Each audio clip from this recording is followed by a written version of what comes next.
بہت ساری غلطیاں ہم تلاوت کے دوران کر دیتے ہیں، اور ان میں سے کچھ غلطیاں ایسی ہوتی ہیں جن کو ٹھیک کر لینے پر تھوڑی سی محنت درکار ہوتی ہے، کوشش چاہیے ہوتی ہے، تھوڑی سی پریکٹس زیادہ چاہیے ہوتی ہے۔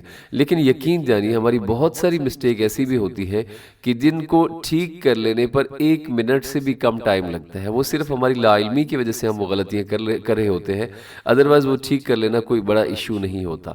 تو اسی حوالے سے آج کا ٹاپک ہے حروف مدہ کی پہچان بہت زیادہ ضروری ہے۔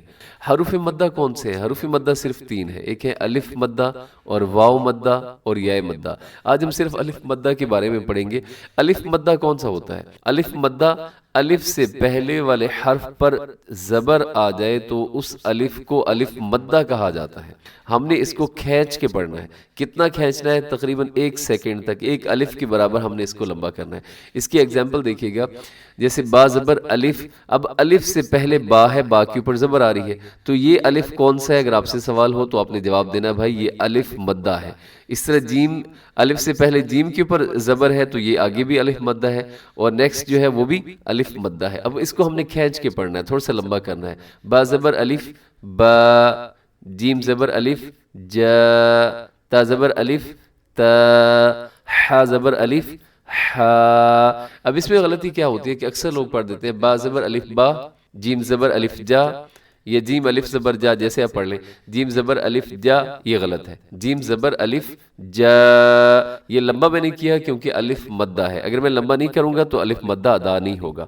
تو قرآن پاک سے اس کی مثالیں دیکھیے گا۔ اچھا، مد کا مطلب ہوتا ہے دراز کرنا، لمبا کرنا، کھینچ کے پڑھنا۔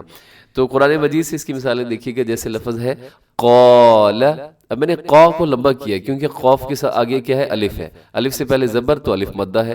قال، اب آگے دیکھیے گا سورۃ الکوثر، اس کی پہلی آیت ہے اِنَّا أَعْطَيْنَاكَ الْكَوْثَرَ۔ اب یہ اس کو لمبا کرنا ہے، نا کو لمبا کرنا ہے کیونکہ الف سے پہلے نون کے اوپر زبر ہے۔ ہمارے ہاں بہت سارے ساتھی مسٹیک کرتے ہیں، اِنَّا أَعْطَيْنَا، اِنَّا أَعْطَيْنَا نہیں ہوتا، اس سے معنی تبدیل ہو جاتے ہیں، آپ نے تھوڑا سا لمبا کرنا ہے۔ اِنَّا، اتنا لمبا کریں گے الف مدہ کی مقدار پوری ہو جاتی ہے، معنی تبدیل نہیں ہوتے۔ تو جو کھڑا زبر ہوتا ہے، ایک اور چیز یاد رکھیے، کھڑا زبر اور الف مدہ کا ایک ہی حکم ہے۔ آگے دیکھیے گا اعطینا، اس نون کو بھی میں نے لمبا کیا کیونکہ اس کے اوپر کھڑا زبر ہے، اس پہ وہی حکم لگے گا جو الف مدہ پہ حکم لگتا ہے، یعنی تھوڑا سا لمبا کرنا ہے۔